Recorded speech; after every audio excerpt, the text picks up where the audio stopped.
Have you got one of these? For something called helping hands, these things are astonishingly annoying. And if you have one, you know why. And that's why you're looking at about a grand total of $8 for one of these. It's pretty much useless. What you really want is one of these heavy metal bases with the magnetic arms that you can place anywhere. That's ideally what you want to get. However, you'll notice that the price is around $50. And unfortunately, buying that would go against my cheap-ass code of ethics. So we're gonna build one. I found these baby Doc Ock arms on, I think it was Banggood or something. I'm sure you can get them on eBay too. Anyway, they're about $4 to $5 a piece, so you're in for at least 20 bucks right off the bat. Any soldering station worth its weight is going to need a heavy base. And because I'm a sucker for concrete, we're gonna make it out of concrete.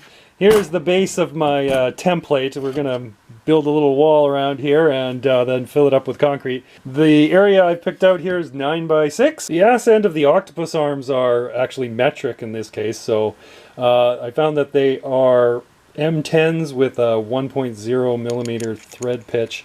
So I got bolts that fit that. I'm thinking I need a little depression in the concrete that's gonna hold this. I can epoxy that into the depression and then just screw the arm onto it. So we need something that's gonna, you know, fit that. A dowel is kind of the obvious choice here, but the only one I've got is, what is this? 5/8, and it's just a little too small, so that's not gonna work. There's gotta be something in my things that are round bucket. Well, that would work okay, except it's got a hole in it. We need something that's going to actually occlude the concrete when it's being poured. Oh, like cap, for example. What are these? These are 1/2-inch PVC, CPVC caps. And it's not too bad. It's a little on the big side, but I think we can work with that. So I've got that melamine board for the base of the mold. And for the sides, we're going to use this foam insulation stuff, this pink 1/2-inch foam insulation. This stuff makes great walls for concrete building because concrete doesn't stick to it. So and it's shapeable. You can bend it and stuff. It's really cool. So I'm just going to cut off some 1-inch strips from this, and we'll use that for the sidewalls.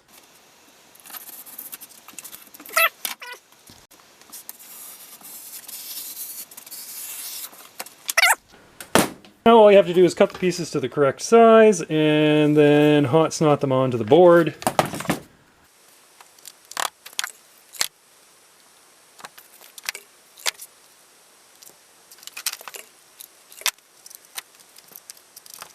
Nothing to it, eh? Next step is to seal up all these edges. And to do that, you can get your favorite brand of 100% silicone.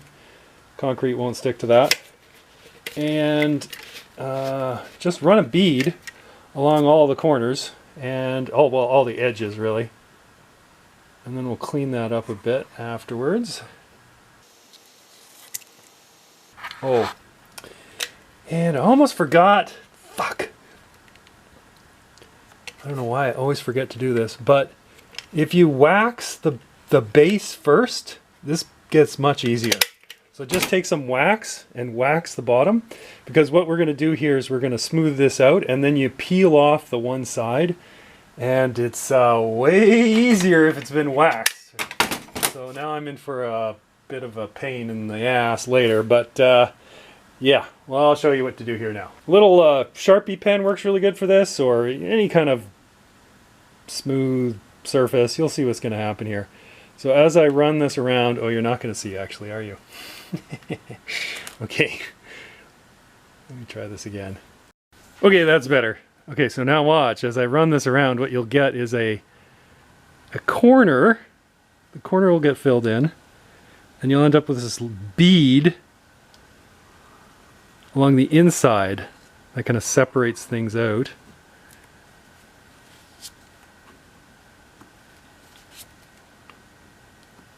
And if your base is waxed, that'll just peel right off, like no problem. But if it's not like this, it means you got a bit of a problem later. It'll still come off, it'll just be a pain in the ass to get off. Now, unfortunately, this has to dry overnight, so we will be back tomorrow to actually pour the concrete into this thing. In the meantime, I'll prepare the little divots, you know, these things, to place on the board. So I just cut one of these off at kind of the depth of the bolt. It's maybe a little bit deeper, which is good, than the bolt, but something around that. And flattened out the top. And then all I think we need to do is just affix that somewhere like that. And then when you pour the concrete, you'll end up with a little cavity there, and that's where our bolt can go. And that's about it. Nothing too complicated. So I'll just make 3 more of these.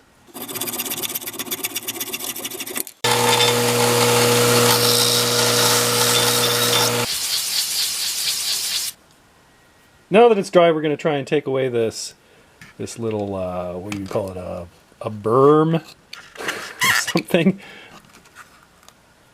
Yeah, you can see that it doesn't come off real nice. But if you put wax down, what you can do is you can just pull this up and it'll just peel all the way around. So, yeah. Anyway, either way, not a huge deal. You just do the same with the sides and all that business. Clean it all up, and you'll just be left with a little curve around the corner. And that should do it. It also seals it off so that when you put concrete in here, it doesn't just spill out. I'm not 100% certain where I should put the little caps that the arms come out of, but I'm thinking I'll put them in the corners. Should work out okay. Anyway, there'll be 4 of them, so there should be plenty of options there. So that's what I'm going to do. We'll just glue them down. Now that the mold's made up, we just need to figure out how much concrete to put in the mold. And I used to do this by a method called guessing, and as you can imagine, it fucking sucks. I can't do it worth shit. Maybe you're better at it than me, but yeah, not working out. I always made too little and was constantly making more up, and it doesn't work. So we're going to calculate it here, and the magic number you need to know about is a 20-pound bag will give you 0.15 cubic feet.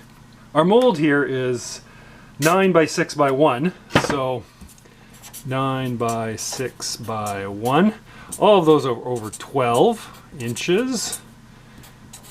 So we can just simplify that as what? 3/4 by half by 1/12, which gives us 3/96. Okay, so we need 3/96 cubic feet. So we'll just make that a decimal, which is 0.03125 cubic feet. Now we know. Whoa, that's we're staying here. Just hang on. I have a automatic shop fan that comes on when it thinks the shop is dusty. So there's a video for that. It works good. But it comes on automatically at times you don't want it to. So there's that. All right, so where was I? Okay, 20 pounds gives you 0.15 cubic feet. So we have, well, we want 0.03125 cubic feet. And we just don't know how many pounds of concrete we need to make. So that's X. So simply cross multiply. That will give us 4.16 pounds. So let's just round that up to 5 pounds just to give us a little bit of extra. Probably not necessary. All right, so that's how many pounds. Now if you have just a bag of concrete that's all pre-mixed up for you, then that's what you want to do. You just want to use 5 pounds and then add the water. But I'm going to make up my own, and I'm not going to add any gravel to this, so that it's just going to be sand and Portland cement. All right, so the ratio for that is 1 part Portland to 2 parts sand. So we have a total of 3 parts. We have 5 pounds divided by 3 parts is 1.67 pounds per part, right? Okay, so that means that you got 1.67, oh, can't write, pounds of Portland. And then twice that, 2 parts of that. So what the hell is that? 3.34.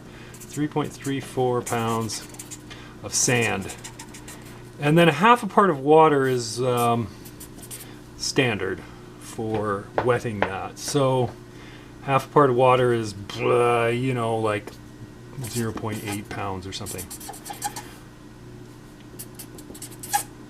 And that's what I'll make up. Now let's do it and see if it actually works out the way I think it should. Oh, fuck.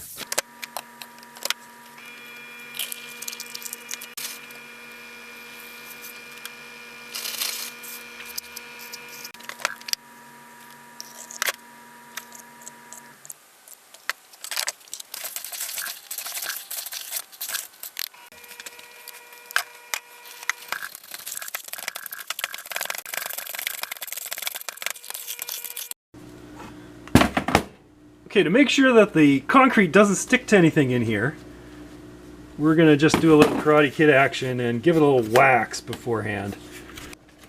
Does seem like too much, to tell you the truth, although we did make a little bit too much.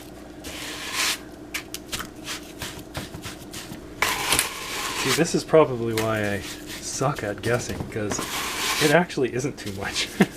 It's pretty close. Oh shit, hey. Never trust your brain, always trust the maths. This is how much is left. Normally you just jiggle the air out of this. There's not much places for air to hide in here because there are no rocks. So I'm not sure how that's going to work, but we'll jiggle it anyway.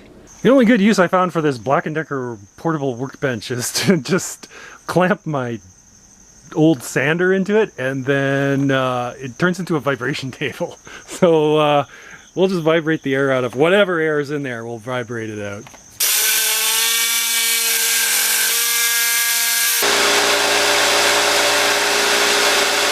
Well, I'm actually surprised there's quite a bit of air in it.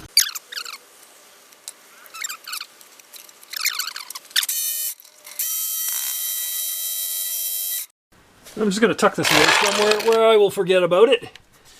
And we'll cover it up with an old gravy bag here. You want to keep the moisture in, because that's what cures it. It doesn't dry out, it chemically cures.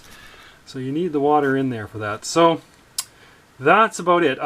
You don't have to, I mean, technically this stuff doesn't cure completely for like 30 days, but you know, I think after 9 or so we should be good to have a look at it and see what's what. All right, the wait is over, and time to crack this baby open. So to get this out, really just need to peel off the sides, and then you should be able to just pop it off the base with maybe a little help from a pry bar. Oh no, it comes off real easy. Oh, look at all the little holes. Damn. Okay, that's no problem, right? The real problem is going to be, do these come out or not? And for that, what am I going to do about that? Pick them out, I guess.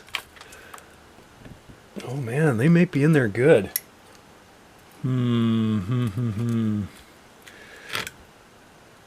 Oh, you know, unanticipated. Oh, there we go. It does come out. All right. So what did I say? I think I said that because it was just sand and Portland, that I wouldn't have a problem with the holes, eh? That's a total fucking lie, obviously. I think it might be worth putting the grinder to this. We're definitely going to have to take the bottom down flush. And we could fill in the holes as well with a slurry. So let's just give this the once over with the grinder, and then reevaluate our position here. All right, that looks a little bit better, I think. But we do need to slurry over those holes, I think. So we're going to put our caps back in here. And just loosely. You just got to keep the slurry out of the hole. Fill those holes, you just need some straight up Portland cement and some water. And I think we're going to go this way. Adding our Portland to the water.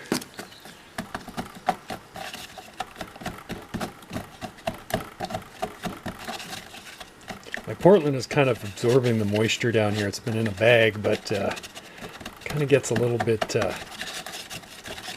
chunky. Yeah, that seems about right. Okay, so once you've got the slurry, and the too much of the slurry, you're just going to work it into the pores that have formed. And don't worry about leaving a mess on the top, because that it'll just powder off. I don't know if you can see this, but they'll open up. You can see them opening up if they lose their fill. So you just want to make sure that they're all filled up. It's really just a matter of rubbing it in. Yeah, I think that's pretty good. This will take about overnight to dry. Once this slurry has dried, oh, you can see it just powders off already, eh? You can pull out your caps here. Difficult to do with one hand. There we go. And then really all you need is a piece of sandpaper just to sand it down. Have a look at that. Yeah, so those little dots there are actually filled up now, and that's where there were holes in the little bug holes in the concrete. Do I want to process this any further? What do you think? We just leave it for now? It's really not a big deal. It's just a hunk of concrete. I think we'll go on to putting the arms on. Alright, so keeping in mind that I'm just making this shit up as I go along, here's my plan. I've got epoxy here, and I'm just going to mix up a little bit, and we're going to set these in epoxy. We're not going to fill it up or anything. We're just going to affix them down and hopefully seal off the bottom edge. Oops.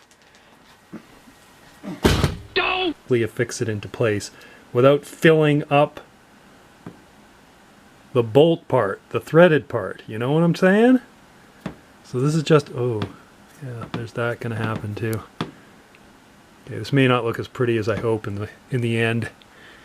So that's all I'm going to do at this point. And once that's, you know, good and hard, then we can fill around the outside edge. All right, let's try and clean up some of this mess. Here, isopropyl alcohol, where'd you go? Okay, good as new, eh? So these are in there good now. I want to fill out the outside edge with glue just to really secure them in place, and I didn't manage to get the damn glue off. So it's looks like shit. So maybe what I'll do here is we'll just fill that in, and we'll obviously make a mess again, and then just maybe give the surface a nice little grind. I suspect doing this is going to be a little bit embarrassing, so I'm probably not going to watch. Oh yeah, this is way harder to do than I thought. Seemed good in my head. Obviously I'm counting on being able to grind all this down and make it look pretty, so this is where we're at. And glue is actually harder to get off than you'd think. We're gonna have to go with a little bit more, something more aggressive. Alright, in case you hadn't guessed by now, this is not the kind of YouTube channel where shit works out all the time and something comes out looking beautiful. This is basically just getting shit done and moving on with your life.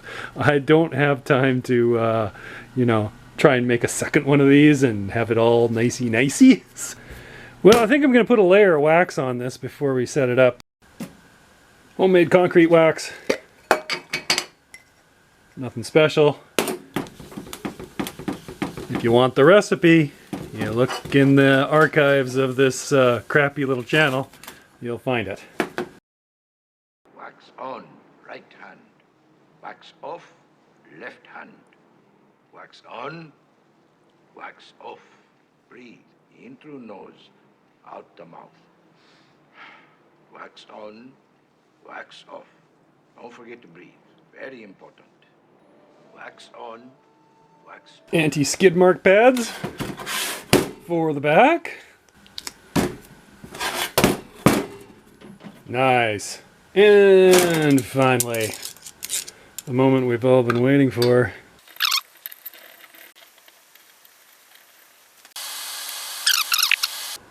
So that's about it. It's nothing special, actually. It's just a heavy base with some, you know, some of these guys. In any case, it's a damn sight better than this piece of shit. And with this, you won't be as prone to wanting to burn yourself with your soldering iron just to keep the rage in check. Well, thanks for watching, and I apologize for not having this actually look super, super good. But you know what? You can do better. So there's a challenge for you.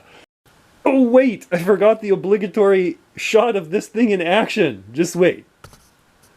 And there you have it. It's a banana holder. So thanks for watching this video. Hope you found that fun. Catch you later. Cheers.